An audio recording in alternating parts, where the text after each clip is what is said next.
Ducati launched the all-new downsized and more affordable Streetfighter V2, but oddly enough, its specs are surprisingly close to the MT-09. So, does it have what it takes to take on Yamaha and stand as a real alternative to the MT? Their power and torque are almost identical, with less than a 1 horsepower and 1 Newton-meter difference. The MT, however, revs a bit lower and hits peak power earlier, but when it comes to weight, the Streetfighter has the upper hand, 8 kilos lighter, giving it a better power-to-weight ratio than the MT.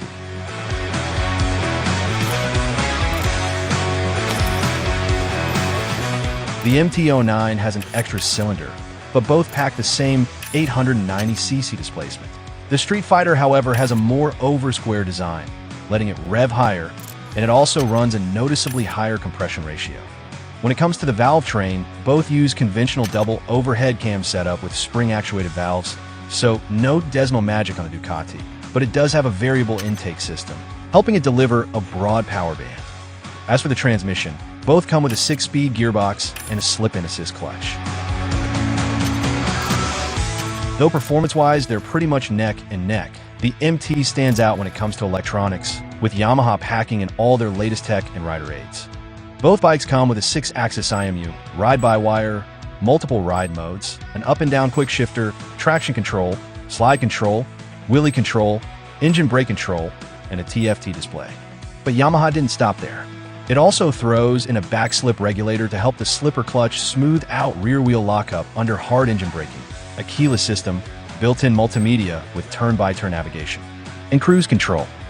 On the Streetfighter though, those last two are optional extras, but at least it comes with launch control, not that it's really needed on a street-oriented bike like this.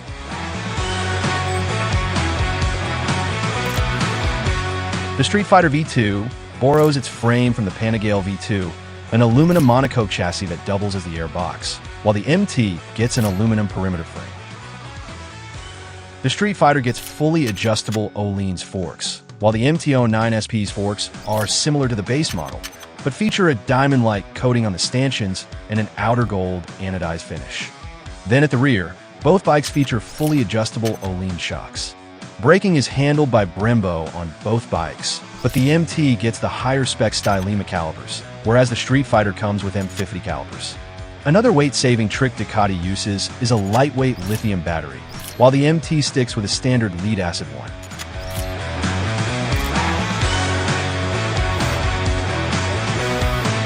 The front tires are the same, but the Streetfighter gets a slightly wider rear tire. It also sits a bit higher with a 13mm taller seat, and because of its L-twin layout, has a noticeably longer wheelbase than the MT, though it's likely narrower overall. Fuel capacity is 1 liter bigger, and the riding position is more aggressive compared to the MT. As for the price, the new Streetfighter V2S is noticeably cheaper than its predecessor, but it's still a Ducati, so it carries a premium, coming in at $18,000, which is $5,500 more than the MT-09 SP. Now, for a quick recap. Both bikes make similar power, but they deliver it differently. The Streetfighter's twin-cylinder setup, plus its variable intake system, should give it stronger low to mid-range torque, while the MT's triple pulls harder in the mid to top end. The Streetfighter is also lighter, which gives it a slight edge in power-to-weight ratio. When it comes to electronics, the MT takes the win. It's loaded with features the Streetfighter doesn't have, like a backslip regulator, keyless system, cruise control, and built-in multimedia. The only thing the Streetfighter has that the MT doesn't is launch control, which isn't exactly a deal-breaker for this kind of bike. Suspension-wise, the Streetfighter comes out on top with Öhlins suspension at both the front and rear, while Yamaha is a bit less generous, equipping the MT with Öhlins only at the rear. For braking, the MT gets higher-spec Stylema calipers, while the Streetfighter is fitted with M50s. Then in terms of fuel capacity, the Streetfighter has a bigger tank, but the MT is rated for better fuel efficiency. And finally, price. The MT takes another win here, undercutting the Streetfighter by $5,500. So, what do you think? Would you take the new Streetfighter over the MT?